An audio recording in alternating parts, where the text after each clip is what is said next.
औज़ुबिल्लाहिमिनश्शैतानिर्रजीम बिस्मिल्लाहिर्रहमानिर्रहीम। अस्सलाम वालेकुम प्यारे बच्चों, मैं हूं जी नसीर इलियास और इस वीडियो में हम लोग करने जा रहे हैं जनरल साइंस बराए जमायत नहम एंड दहम। लेकिन इस वीडियो में हम लोग करेंगे सिर्फ जनरल साइंस, अभी सिर्फ 10 क्लास की। तो ये नेशनल बुक फाउंडेशन की बुक है, वफाकी टेक्स्ट बुक बोर्ड इस्लामाबाद, इनके फेडरल बोर्ड जो है, ये फेडरल बोर्ड की जो जनरल साइंस है वो है, पंजाब बोर्ड की नहीं है। पंजाब बोर्ड की वीडियोस ऑलरेडी अपलोडेड हैं, तो ये सिर्फ़ और सिर्फ जो फेडरल बोर्ड वाले बच्चे हैं ये उनके लिए बुक होगी हमारे पास। तो आइए जी इसको देखते हैं, इसको शुरू करते हैं। ये बुक जी मुझे इस्लामाबाद से महानूर ने भेजी है, महानूर आरिफ ने। तो जितने बच्चे भी इस बुक से पढ़ेंगे तो डेफिनेटली इसका जो सवाब है वो महानूर तक पहुँचेगा। ठीक है जी। तो पढ़ना और आगे पढ़ाना ये एक सदका जारिया है, तो जब तक बच्चे इस बुक से पढ़ते रहेंगे इसका सवाब महानूर तक पहुंचता जाएगा। तो आ जाइए जी, इसको हम करते हैं शुरू। तो क्लास 10 के जो चैप्टर हैं ये देखिए मार्क हमने किए हुए हैं, ये उसी ने मुझे मार्क करवा के भेजे हैं, क्योंकि पंजाब बोर्ड के जो चैप्टर है ना वो पहले जो 6 चैप्टर हैं वो 9th में है और फिर 7 से लेके 11 तक 10 में है। ये सीधा सीधा हिसाब है पंजाब बोर्ड का, कोई कॉम्प्लिकेशन नहीं है। लेकिन जब हम फेडरल बोर्ड में आ जाते हैं तो फेडरल बोर्ड में ये चैप्टर उन्होंने यानी कि बीच बीच से दिए हुए हैं। जैसे यहाँ पर आप अगर देखते हैं तो चैप्टर नंबर 3, 4, 6, 8, 10, 11 ये क्लास 10 में है और बाकी जो है वो क्लास 9th में है। तो इसकी एक वीडियो अपलोड कर चुका हूँ मैं चैप्टर नंबर 3 की, और आज हम करने लगे हैं चैप्टर नंबर 4, इंसान और इसकी सेहत। तो इसका जी पेज नंबर 41 है, पेज नंबर 41 पे चलते हैं तो उसको करते हैं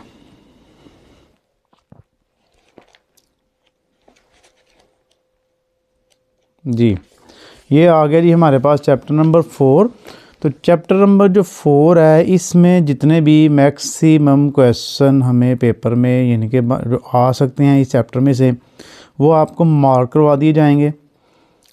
उसके अलावा लॉन्ग क्वेश्चन जो हैं बुक के पीछे वो आपको मार्क करवा दिए जाएंगे। Fill in the blanks, true false, MCQ सब हर चीज़ यानी कि इस बुक में आपको करवा दी जाएगी। आपको जो पेपर में आना है वो MCQs आने हैं, शॉर्ट क्वेश्चन आने हैं और लॉन्ग क्वेश्चन आने हैं।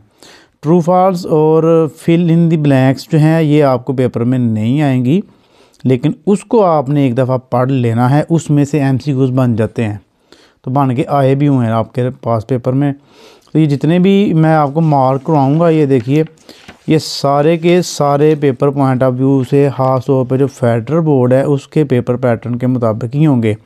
तो इसको आप करिएगा, इंशाल्लाह इसका आपको काफ़ी ज़्यादा फ़ायदा होगा। तो आ जाइए इसको शुरू करते हैं। पहला क्वेश्चन है पहले पेज पर ही 41 पेज पे, चैप्टर नंबर 4 इंसान और इसकी सेहत का। चैप्टर नंबर जो 4 है उसका पहला शॉर्ट क्वेश्चन हमारे पास, नंबरिंग में साथ साथ आपको करवा देता हूँ, वो है जी ATP किसे कहते हैं।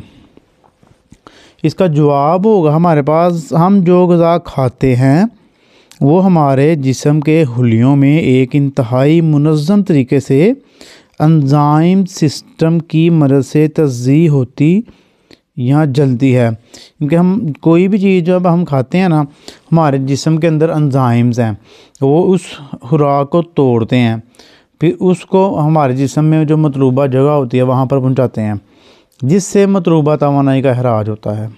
ये तवानाई खसूसी किस्म के तवानाई मुंतकिल करने वाले मरकबात ले लेते हैं और मतलूबा एज़ा को पहुँचाते हैं। ऐसे मरकबात ATP एडिनोसिन ट्राईफॉस्फेट कहलाते हैं।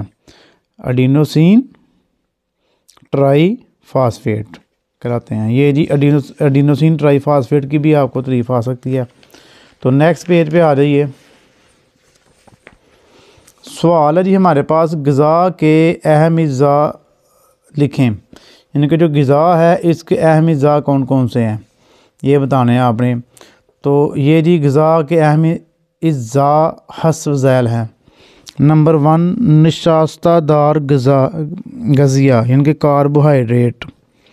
नंबर 2 पे है लहमियात लहमियात कहते हैं जी प्रोटीन को, प्रोटीनी अज्जा। नंबर 3 पे चिकनाइयाँ, चर्बीले मादे या घी, मक्खन और तेल वगैरह। उसके बाद नंबर 4 है मदनी अज्जा यानी कि मिनरल। नंबर 5 हयातीन, विटामिन जिसे हम कहते हैं, vitamin A B C D आपने पढ़ा होगा, इस चैप्टर में आप इसको डिटेल से पढ़ेंगे। और नंबर 6 पानी। ये जी ग़िज़ा के अहम हिस्सा हैं, जो चीज़ें हम खाते पीते हैं ये हमारी ग़िज़ा के अहम हिस्से हैं।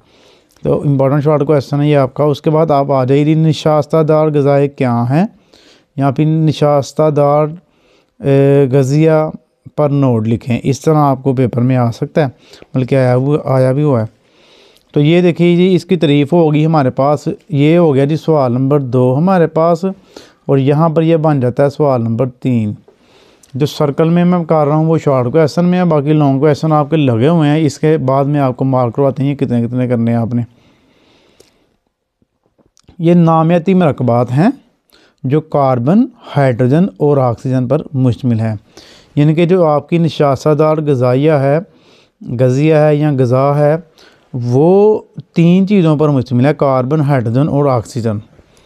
आम तौर पर आम कार्बोहाइड्रेट में चावल, चीनी, शक्कर, आटा, आलू और ऐसी कई अशिया शामिल हैं। इनमें बहुत ज़्यादा तवानाई होती है। सादा तरीन कार्बोहाइड्रेट शक्कर C6H12O6 यहाँ ग्लूकोज की सूरत में होती है। अम्ल तनफ़ुस के दौरान ग्लूकोज जलती है, इससे तवानाई हासिल होती है। ये जी निशास्तादार ग़िज़ाएँ हैं हमारे पास। उसके बाद ये टेबल जो है ना ग्रीन, आप MCQs के लिए एक दफ़ा इसको आप पढ़ लेंगे। आपने याद रखना है सुक्रोज़ हमें कहाँ से हासिल होता है, गन्ने की शक्कर से। निशास्ता हमें कहाँ से हासिल होता है जी, आलू, गंदम का आटा, चावल, शक्करकंदी। ग्लाइकोजन हमें हासिल होता है जिगर और बाफ्तुम से। सेलुलोज हमें रुई का रेशा, इससे नबाताती हुलिये की दीवारें बनती हैं। तो ये जी हमारे पास ये चीज़ें जो हैं, ये इनसे जो चीज़ें हासिल होती हैं वो आपके सामने है। इसको बस पढ़ लेना, MCQs में ये आ सकता है, 1-2 आया भी हुआ है आपको। उसके बाद आ जाएं जी सवाल नंबर 4 पे। शॉर्ट क्वेश्चन जो हमारे पास 4 है वो क्या है जी, लहमियात क्या हैं, इनके प्रोटीन क्या हैं और कहाँ से हासिल होती हैं। तो ये देखिए जी, ये भी बहुत अहम नामियाती मरकबात हैं जिनके अज़्ज़ा कार्बन, हाइड्रोजन, ऑक्सीजन और नाइट्रोजन पर मुश्तमिल हैं। लहमियात के नामियाती मरकबात के साल में साइज़ में बड़े और साहत में पचीदा होते हैं। अलबत्ता अमीनो एसिड इनमें अकाई की हैसियत रखते हैं। उसके बाद लहमियात का बेहतरीन ज़रिया गोश्त, अंडे, दूध, दही, कलेजी, मटर और दालें हैं। ये जी लहमियात क्या हैं और इसके कहाँ कहाँ से हासिल होती हैं, ये हमारे पास सवाल हो गया। उसके बाद आप आ जाए जी सवाल नंबर 5 पे। लहमियात कौन से काम सर अंजाम देता है, अहम किरदार बयान करें। ये जी सवाल नंबर 5 हो गया इस चैप्टर का हमारे पास। लहमियात इंसानी जिस्म में बाद दूसरे अहम काम भी सर अंजाम देते हैं। मसलन नंबर 1 पे इंसानी जिस्म को परवान चढ़ाते हैं। नंबर 2 इंसान को तवानाई बहम पहुँचाते हैं। नंबर 3 इनसे हुलिये के ढांचे की तकमील होती है। नंबर 4 एंजाइम्स भी लहमियात ही होते हैं। नंबर 5 खून के सुरख ज़रात में मौजूद हेमोग्लोबिन भी लहमियात की एक किस्म है। नंबर 6 इंसुलिन भी लहमियात में से है, जो कम हो तो ज़ियाबतीस शुगर का मर्ज़ हो जाता है। लेकिन ये हमारे पास इसके 6 जो अहम काम हमारे जिस्म में ये करती है ना लहमियात प्रोटीन, ये आपको मिल गया। उसके बाद नेक्स्ट टॉपिक पे आ जाइए, चिकनाइयाँ क्या हैं या लाइपिड्स किसे कहते हैं। ये सवाल नंबर आपका बन जाएगा जी 6। तो ये भी एक अहम नामियाती मरकबात हैं। चिकनाई की तमाम इकसाम यानी घी, तेल, मक्खन वगैरह को हयातियात की ज़ुबान में लाइपिड्स या लिपिड्स भी आप कह सकते हैं, या लाइपिड्स कहा जाता है। चिकनाइयों के साल में निस्बतन भरे होते हैं और इनमें कार्बोहाइड्रेट और लहमियात के मुकाबले में दुगनी तवानाई होती है। चनाचे ये तवानाई का एक अच्छा ज़रिया है। चिकनाइयों वाली जो चीज़ें होती हैं ना, आपको पता है वो थोड़ी हज़म भी लेट होती हैं, और इनके अंदर क्योंकि इनके अंदर जो है वो तवानाई ज़्यादा होती है, तो इसका फ़ायदा होता है। यानी कि जो अब आप कोई यानी कि घी वाली या कोई तेल वाली चीज़ ज़्यादा आप खा लेते हैं तो ज़्यादा खाने से नुकसानात भी होते हैं, लेकिन ये ज़िंदगी के लिए ज़रूरी है, इसको मुनासिब मक़दार में चलना चाहिए।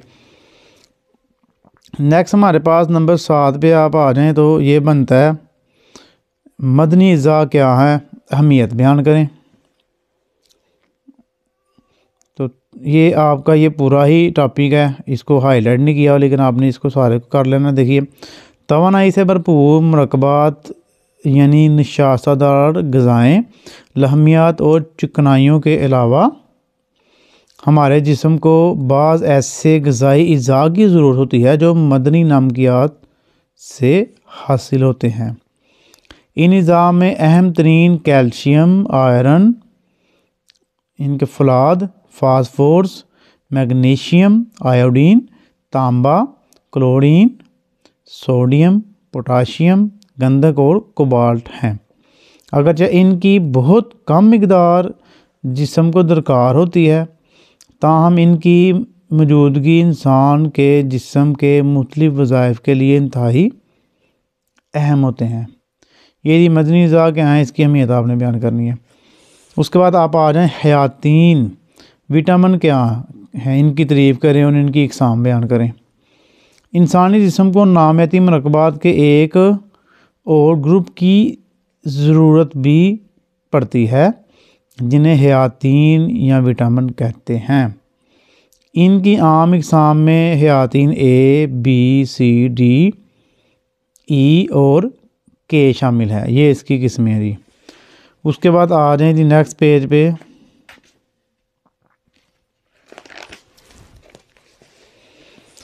हलपजीरी के लिहाज से हयातीन की इकसाम बयान करें। देखिए, हलपजीरी के लिहाज से हयातीन की कितनी किस्में हैं ये बताना है आपने। तो सवाल का नंबर मैं लगा दूं, वो था 7 और ये था 8 और ये हमारे पास हो गया 9।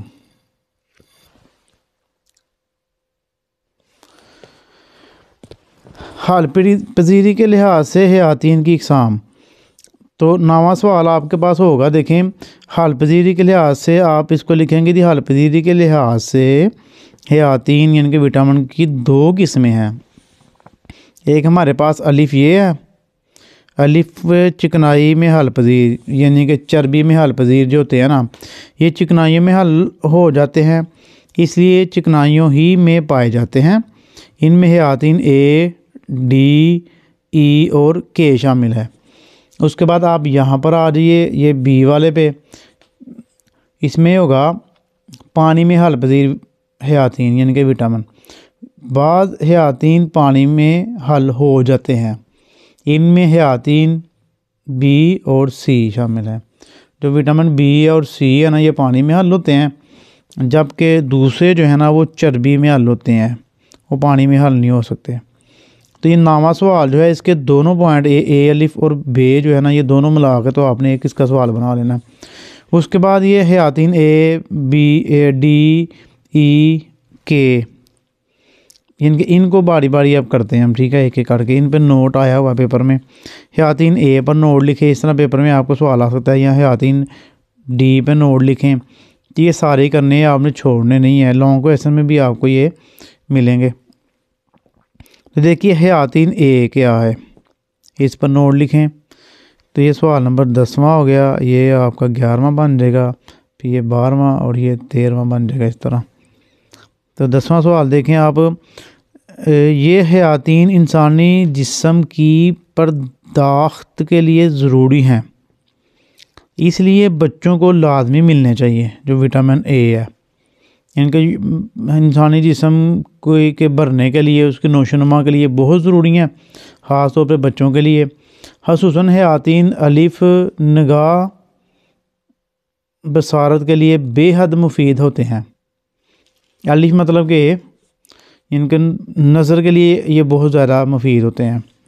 इनकी कमी के बायस रात का अंधापन, नाइट ब्लाइंडनेस पैदा हो जाता है। ये दूध, मक्खन, मछली के तेल, मकई और फलों में पाए जाते हैं। ये गोश्त और अंडे की जर्दी में भी पाए जाते हैं। सब्जियों में गाजर, सरसों, शलजम और चुकंदर इनके बीट में भी पाए जाते हैं।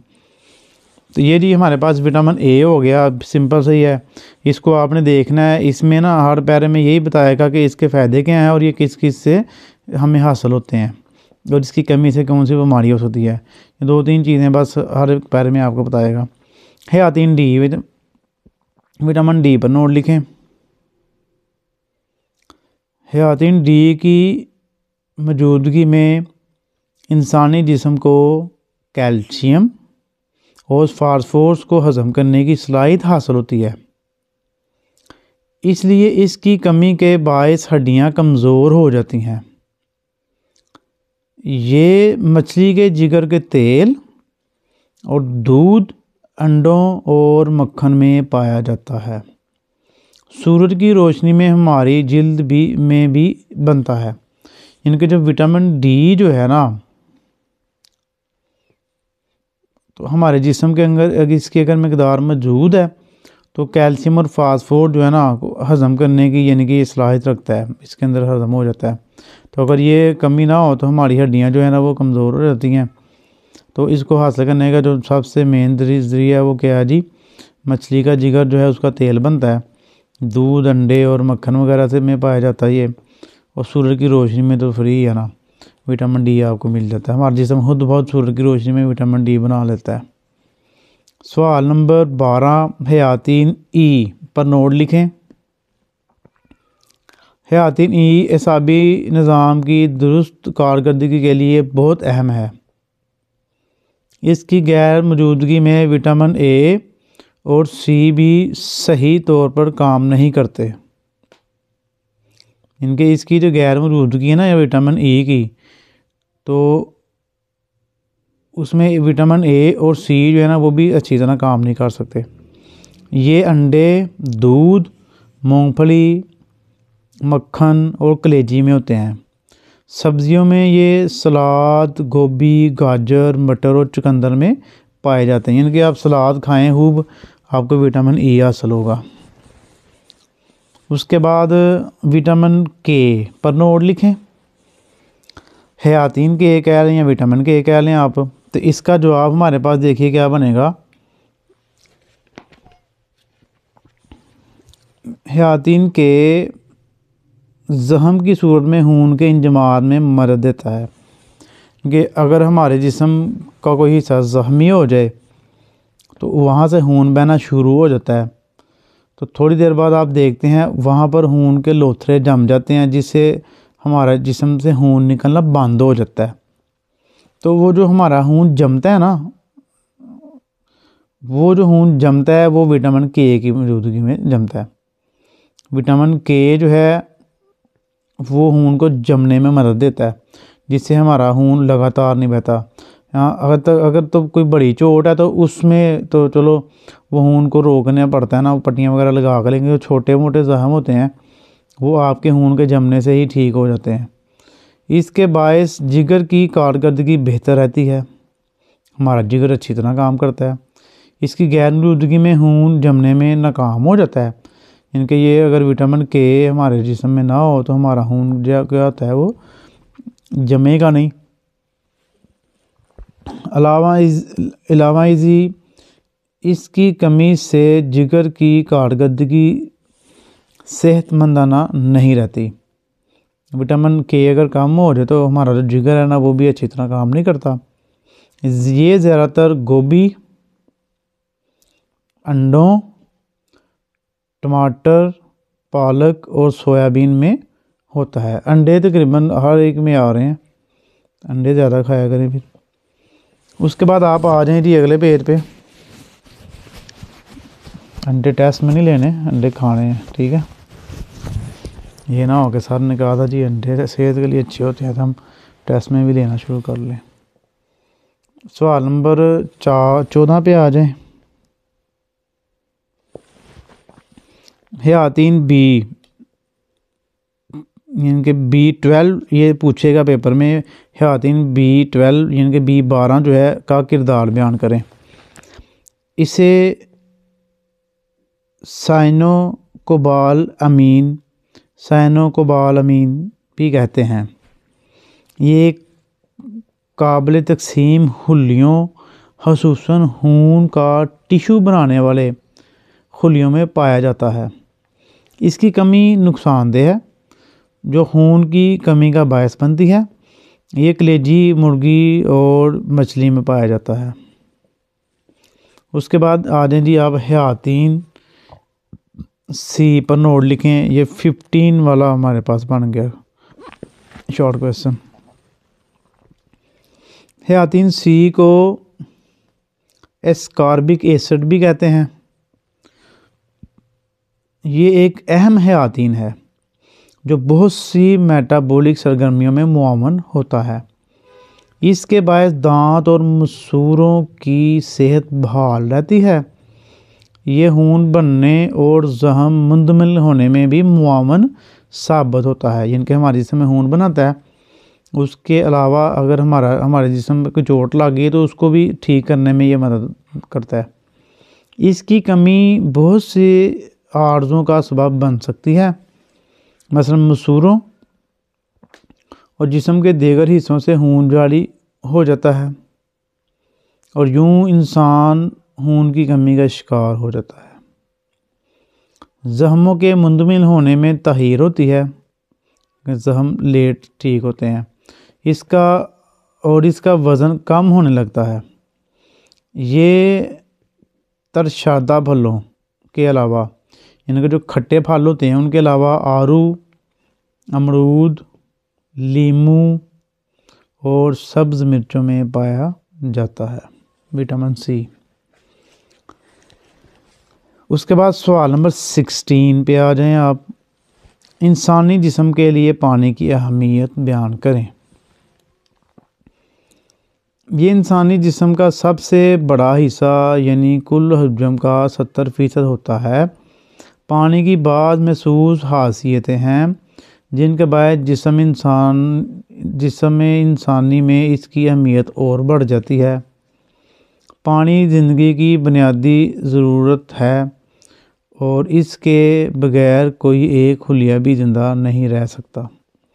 ये पानी का यानी कि हमारे जिस्म में क्या अहमियत है। नेक्स्ट जी आ जाएं आप अगले पेज पे।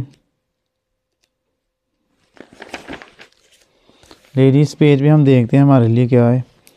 हाँ जी, ये एक टेबल है, ये बस आपने याद कर लेना इसको। मुख्तलिफ यानी कि इंसानी जिस्म की तवानाई की ज़रूरियात मुख्तलिफ उम्र और जिन्स के अफराद में। तो दरअसल जदूल से मुख्तलिफ उम्र के अफराद को दरकार तवानाई के बारे में एक अंदाज़ा कायम किया जा सकता है।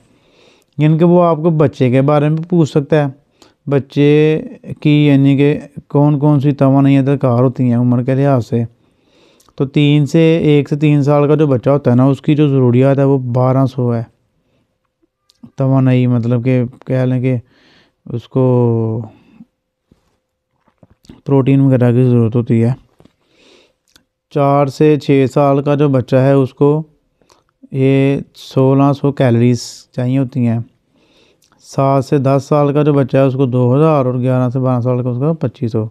इस तरह ये लड़कियां हैं, उसके बाद खवातीन हैं, फिर मर्द हैं। तो ये पूरा टेबल आपने देखना। लड़कियां जो है 12 से 13 साल की जो होती हैं 2600 कैलोरीज उनको चाहिए होती हैं। फिर 14 से 20 साल जो होती हैं उनको 250 कैलोरीज। खवातीन जो काम नहीं करती उनको 2200 कैलोरीज चाहिए। हल्का फुल्का काम करने वाली जो खवातीन है उसको 2500 कैलोरीज चाहिए। और सेहत मशक्क़त करने वाली खवातीन जो हैं उसको 3000 कैलोरीज चाहिए। मर्द जो होते हैं उनको क्या चाहिए, जो काम नहीं करते वो 2500 कैलोरीज, जो हल्का फुल्का काम करते हैं उनको 3000 कैलोरीज और जो सेहत मशक्क़त करते हैं उनको 4200 कैलोरीज। इस तरह ये कैलोरीज़ की तादाद है। तो ये पूछा जा सकता है आपसे यानी कि मर्दों के बारे में, ख़वातीन के बारे में, लड़कियों, सारा पूरा तो नहीं आ सकता, आपको बीच में से चीज़ें पूछी जा सकती हैं। ये हो गया था आपका 16 हुआ था पीछे शायद, हाँ, तो ये आ गया 17, ये हो गया 18। मतवाज़न ग़िज़ा की तरीफ़ बयान करें। वो ग़िज़ा जिसमें तमाम ग़िज़ाई अज़्ज़ा मौजूद तनासब के साथ मौजूद हों ताकि वो जिस्म की नशोनुमा और सेहत के लिए दरकार ज़रूरतें पूरी कर सके, मतवाज़न ग़िज़ा कहलाती है। बस ये इतना ही है। उसके बाद आप आ जाएगी ज़ईफ़ अल उम्र अफराद के लिए मतवाज़न ग़िज़ा कौन सी है। यहाँ भी पूछा जा सकता है बूढ़े अफराद के लिए मतवाज़न ग़िज़ा कौन सी है। तो बूढ़े अफराद की ग़िज़ाई ज़रूरियात नौजवानों की खुराक की ज़रूरियात से मुख्तलिफ होती हैं। बड़ी उम्र में चूँकि जिस्म मुशक्क़त नहीं करता, लिहाजा ग़िज़ा में नशासाजार इज़्ज़ा और चिकनाइयाँ कम होनी चाहिए। दूध, फल, सब्ज़ियाँ और ऐसी हल्की फुल्की ग़िज़ाएँ इस उम्र के अफराद को दी जाएँ जो आसानी से हज़म हो सकें। बस ये इतना ही है। जल्दी, यहाँ तक 19 सवाल हो गए। ले जी अगले पेज पे आ जाएं। अब पेज नंबर 47 के बाद हम 48 पे आ गए। इत्तबात से इत्तबात क्या है, ये सवाल आपको आ सकता है, यानी कि कोऑर्डिनेशन। इंसानी जिस्म बहुत सी अंदरूनी अज़ा मसलन दिल, फेफड़ों, गुर्दों और मादे वगैरह पर मुश्तमिल है, जो बेया वक्त एक दूसरे के तामुन और मदद के साथ अपना काम सरंजाम देते रहते हैं। ज़रा ये सारे आपस में मिलके अपना अपना काम कर रहे होते हैं और एक दूसरे की मदद कर रहे होते हैं। इस तरह के पूरा जिस्म एक इकाई मालूम होता है। इस तरह के बाहमी तामुन और यकजहती के लिए एक और निज़ाम जिस्म इंसानी में दरकार फरमा होता है, जिसे इर्तबात यानी कि कोऑर्डिनेशन कहते हैं। यह निज़ाम इर्तबात दो निज़ामों पर मुश्तमिल होता है, यानी निज़ाम असाब नर्वस सिस्टम, हार्मोन्स का निज़ाम एंडोक्राइन सिस्टम। तो ये इसका हो गया हमारे पास इर्तबात से क्या मुराद है। ठीक है जी, सवाल नंबर 20 हो गया। उसके बाद 21 पे आ जाइए। 21वां शॉर्ट क्वेश्चन हमारे पास है जी, निज़ाम असाब यानी कि नर्वस सिस्टम क्या है, या न्यूरॉन किसे कहते हैं। तो निज़ाम असाब असाबी हुलियों पर मुश्तमिल होता है, जिन्हें न्यूरॉन कहते हैं। ये जिस्म के एक हिस्से से दूसरे हिस्से तक पैगाम रसानी सरंजाम देते हैं। निज़ाम असाब दो ज़ैली निज़ामों पर मुश्तमिल होता है। नंबर 1 मरकज़ी निज़ाम असाब और नंबर 2 बैरूनी पेरिफेरल निज़ाम। नेक्स्ट पेज पे आ रही थी सवाल नंबर हमारे पास अब आ गया जी 22वां। थायराइड ग्लैंड, इनके गदूद, थायराइड गदूद क्या है। इनमें से भी ये तीनों गदूद हैं हमारे पास, इसमें से भी एक ज़रूर आपके पेपर में आ रही है। ये गर्दन के दरमियानी हिस्से के दोनों अतराफ मौजूद होते हैं। इनके आपके जो गर्दन है ना, उसके दोनों तरफ होते हैं ये। अगर हमारी खुराक में आयोडीन का अंसर शामिल ना हो तो ये गदूद बढ़ जाते हैं। अक्सर आपने देखा होगा कि वो गला मोटा हो जाता है, फूल जाता है, तो ये आयोडीन नमक की कमी की वजह से होते हैं। और गला फूलने यानी कि गिलट की बीमारी लाक हो जाती है। पाकिस्तान के शुमाली इलाकों में ये बीमारी आम है, पहाड़ी इलाका जो है। थायराइड गदूद के हार्मोन अपने महसूस तामलात रिएक्शन की मदद से जिस्म की नोशोनुमा को कंट्रोल करते हैं। इसके अलावा मेटाबॉलिज्म के अमल को भी काबू में रखते हैं। तो ये जो थायराइड ग्लैंड है ये बड़े अहम है हमारे जिस्म के लिए। उसके बाद जो मेन आगे आपको क्वेश्चन है, ये सबसे इम्पोर्टेंट है तीनों में से। ये 23वां शॉर्ट क्वेश्चन हमारे पास आ गया। पिट्यूटरी गदूद यानी कि मास्टर गदूद या मास्टर ग्लैंड पर मुझसे नोट या मरकज़ी गदूद किसे कहते हैं। जिस्म में क्या किरदार है। ये बहुत अहम गदूद है जो दिमाग के निचले हिस्से में वाक़या होता है। इस गद्दे से बहुत से हार्मोन खारिज होते हैं। इनमें से बाज़ दूसरे हार्मोनों के अखराज के अमल पर काबू रखते हैं और इंसानी जिस्म के बाद महसूस एज़ा की नोशोनुमा के अमल को कंट्रोल करते हैं।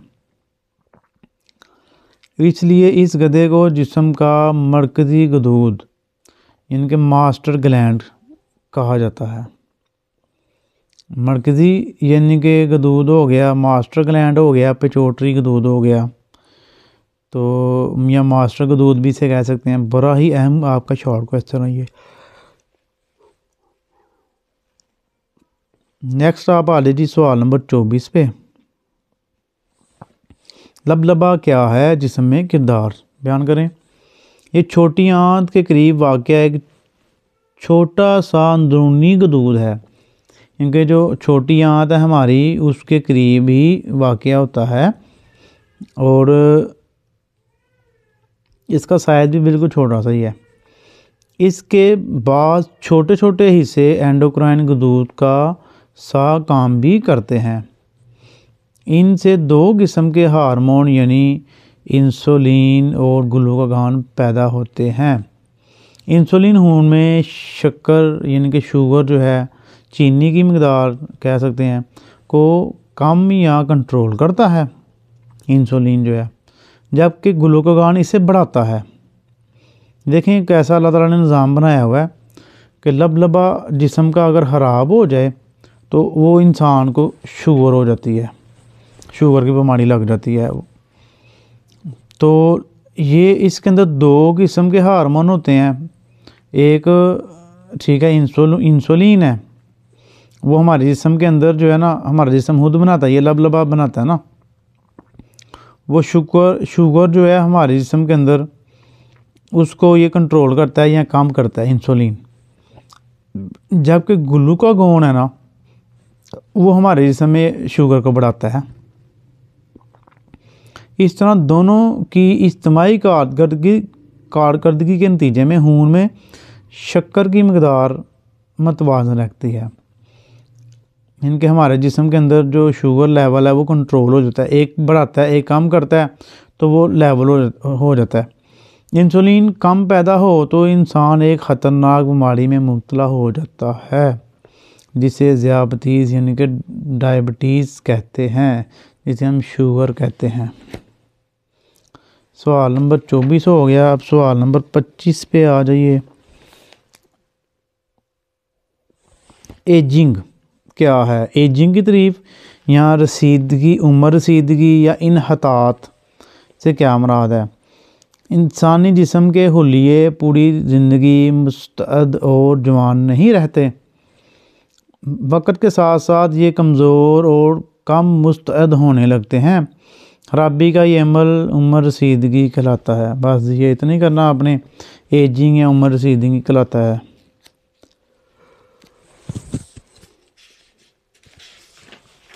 नेक्स्ट आ जाइए जी सवाल नंबर 26 हमारा। इब्तदाई तिब्बी इमदाद से क्या मुराद है, इसके बुनियादी असूल बयान करें। तो इब्तदाई तिब्बी इमदाद, इसका ना मुझे प्रॉपर आंसर नहीं था मिला तो मैंने खुद लिख दिया, इसको आपने याद कर लेना। इब्तदाई तिब्बी इमदाद से मुराद ऐसी इमदाद है या मदद है जो मरीज़ को हस्पताल पहुंचाने से पहले दी जाती है, फ़र्स्ट एड जिसे हम कहते हैं। और इसके बुनियादी असूल भी बयान करने हैं, इसी का हिस्सा ये।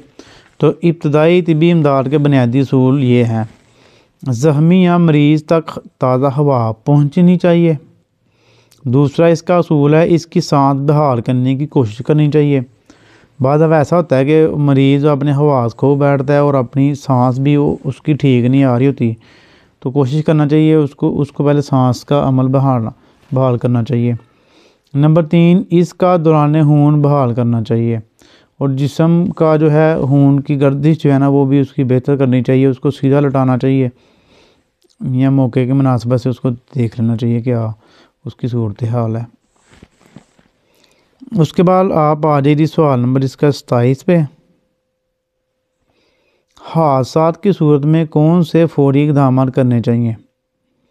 अगर कोई हादसा पेश आ जाए तो क्या करना चाहिए? ये भी बड़ा इंपॉर्टेंट शॉर्ट क्वेश्चन है, दोनों ही इंपॉर्टेंट है। हादसे की सूरत में दर्ज झैल इक़दामात फौरी तौर पर करना इंतहाई ज़रूरी है। नंबर 1, ज़ख्मी को फ़ौरन किसी महफूज जगह या खसूसन साए में मुंतकिल करना चाहिए। नंबर 2, इसकी हालत का थोड़े थोड़े वक्फे से अंदाज़ा लगाते रहना चाहिए। नंबर 3, इब्तदाई तिबी इमदाद के दौरान हवा की फराहमी, सांस और दौरान खून की बहाली अव्वलियत की हामिल है। नंबर 4, ज़ख्म को दबाकर खून के जरियान को रोकने की कोशिश फ़ौरन करनी चाहिए। नंबर 5, अगर कोई हड्डी टूटी हो तो इसे लकड़ी की कैंचियों के साथ सहारा देना चाहिए। नंबर 6, ज़ख्मी या मरीज़ को जिस कदर जल्द मुमकिन हो करीबी अस्पताल पहुंचाना चाहिए। लेकिन ये हो गया हादसा अगर पेश आ जाए तो उसके लिए ज़रूरी इक़दाम। नेक्स्ट आप आ जाइए जी सवाल नंबर 27 हो गया, 28 पे आ जाइए और ये हमारा आखिरी सवाल भी होगा इस चैप्टर का। CPR क्या है? CPR आपने अक्सर सुना होगा ये नाम, जब हम कोई बेहोश हो जाए या जिसका अगर सांस ना आ रहा हो तो उसको CPR दिया जाता है। अगर ऐसी सूरत हाल में दिल की धड़कन और सांस की आमदरफ जारी हो तो मरीज़ को फिलफौर अस्पताल मुंतकिल करने का बंदोबस्त करना चाहिए। दूसरी सूरत हाल में मसनूई सांस और सीने पर दबाव डालने का अमल शुरू कीजिए जिसे CPR कहते हैं, जो दरअसल कार्डियो पुल्मोनरी रिसिसिटेशन का महफूफ है। इसको देख लीजिएगा, कार्डियो पल्मोनरी रिसिसिटेशन का महफूफ है।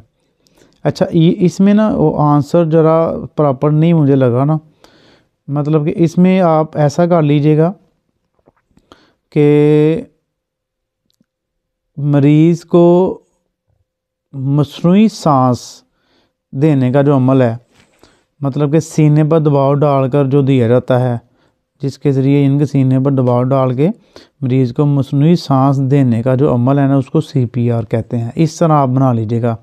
ये वाली लाइन फ़िलहाल आप छोड़ दें क्योंकि ये इससे रिलेटेड नहीं है। तो आ जाएं अब नेक्स्ट पेज पे। आपको नज़र आ रही हैं ब्लैंक्स हैं और गलत दुरुस्त हैं हमारे पास, और इसके MCQs हैं।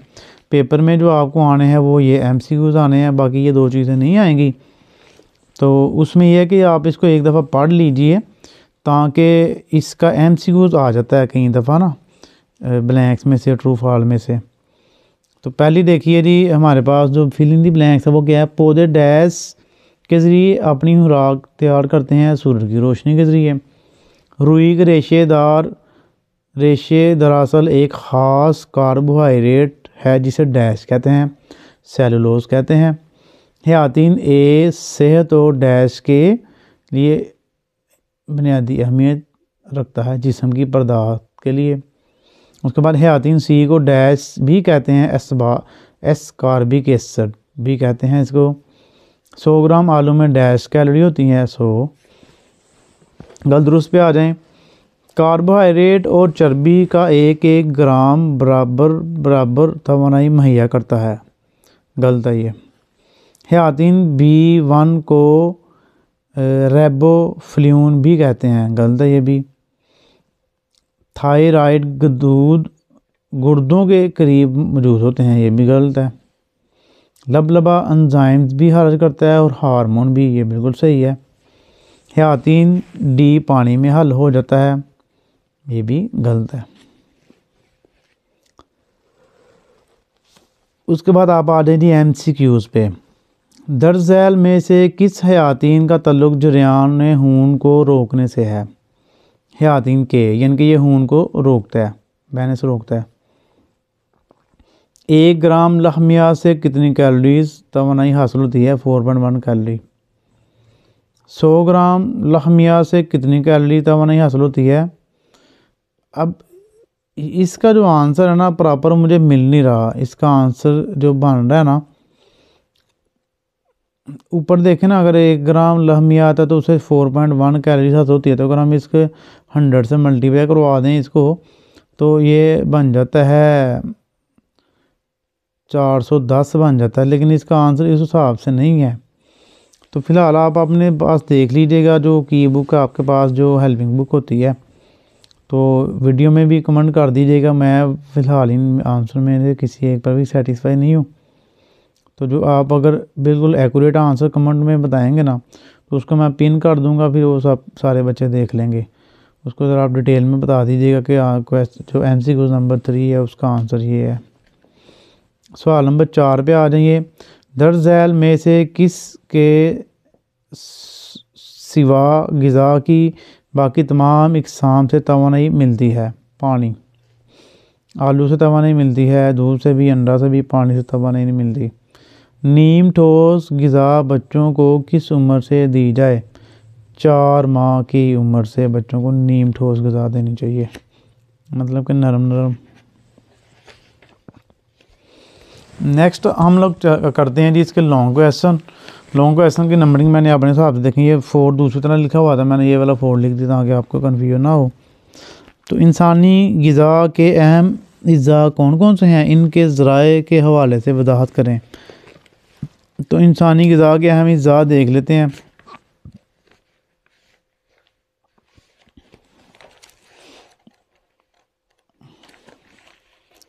ले जी, ये शुरू से इसको चेक करते हैं। ये है जी लॉन्ग क्वेश्चन 4 पे ना ये लगा हुआ है। इसका आंसर देखें। इंसानी ग़िज़ा के जो अहम हिस्से हैं वो यही है ऊपर, ये 1 2 3 4 5 6 हैं। तो इनका बस ये जो पैरा ना एक ये वाला करना है इसका आपने। उसके बाद आप आ जाएँ जी लहमियात में, ये इसका पहला पैरा करेंगे आप लोग, और चिकनाइयों वाला पैरा सारा कर लें, मदनी अज़ा का सारा कर लें, हयातीन का, इनके विटामिन का सारा कर लें, और लास्ट पे पानी है। ठीक है, तो ये पानी वाला सारा टॉपिक कर लें आप। तो ये लॉन्ग क्वेश्चन 4 जो है ना आपका ये पूरा हो जाएगा। और ये भी लॉन्ग क्वेश्चन 4 जो है हयातीन ए नहीं करना आपने। ठीक है, इसके बस आप नाम बता देंगे हयातीन लिख के ना, तो हयातीन A B C D इसकी इनकी किस्में हैं। तो इसको लॉन्ग क्वेश्चन में बस आपने 4 में, ये बल्कि 5 होगा ना, पानी में हरपजीर हयातीन वो नीचे है। ठीक है, तो क्योंकि आप अगर देखें इसमें हयातीन ये विटामिन है हमारे पास। ठीक है, ये लॉन्ग क्वेश्चन 4 में आ गया, ये भी 4 में आ गया पैरा। ये वाला पैरा भी आपने 4 में लिखना है। ये यहाँ से ले गए हयातीन ए बस करनी है आपने, नीचे वाली नहीं करनी। उसके बाद ये वाला पानी वाला जो पूरा पैरा है ये भी आपका लॉन्ग क्वेश्चन 4 में आ जाएगा। उसके बाद आप आ जाएँ जी लॉन्ग क्वेश्चन 5 पे। पानी में हलपजीर हयातीन यानी कि B और C के बारे में तफसील से बताइए। तो देखिए पानी में हलपजीर हयातीन ये यहाँ से लेके ना आपने ये सारा करना है। ये यहाँ पे ख़त्म हो रहा है, C पे आके ख़त्म हो रहा है यहाँ तक। तो नेक्स्ट देखिए आप, मतवाज़न ग़िज़ा के उन्वान पर एक नोट लिखें। तो मतवाज़न ग़िज़ा जो है ना उसका जो टॉपिक है वो हम सारा करेंगे। देखिए ये मतवाज़न ग़िज़ा यहाँ से शुरू हो रही है, ये सारा करने के बाद जहाँ पे एंड होगा वहीं पे हम छोड़ेंगे इसको। ये यहाँ पे एंड हो रहा है इसका अगले पेज पे, तो वहाँ तक कर लीजिएगा। उसके बाद सवाल नंबर 7 पे आ जाइए। इंसान के एंडोक्राइन गदूद और इनके अफ़ाल बयान करें। तो एंडोक्राइन गदूद ये है हमारे पास, एंडोक्राइन सिस्टम यहाँ से शुरू करना आपने, और ये सारे करने हैं। थायराइड गदूद, पैराथायराइड गदूद, एडर्नल गदूद, पिट्यूटरी गदूद, लबलबा, और यहाँ पे बैज़ादान हिस्से यहाँ से यहाँ तक, ठीक है जी। अगले पेज तक करना आपने। लास्ट सवाल ने इब्तदाई तबी इमदाद के बुनियादी असूल बयान करें। तो 8वां लॉन्ग क्वेश्चन हमारे पास ये आपको यहाँ पे मिलेगा। ये जी, ये इब्तदाई तबी इमदाद वाला टॉपिक पूरा कर लेना आपने, यहाँ से लेके यहाँ तक। तो ये आपके पास जी लॉन्ग क्वेश्चन भी हो गए, शॉर्ट क्वेश्चन भी हो गए, और इसके MCQs वगैरह भी हमने कर ली हैं पूरी, यानी कि जो चैप्टर 4 है ये हमने कर लिया है। तो आपने क्या करना है जी, इस वीडियो को लाइक करना है, शेयर करना है और अपनी दुआ में याद रखना है। ओके जी, अल्लाह हाफिज़।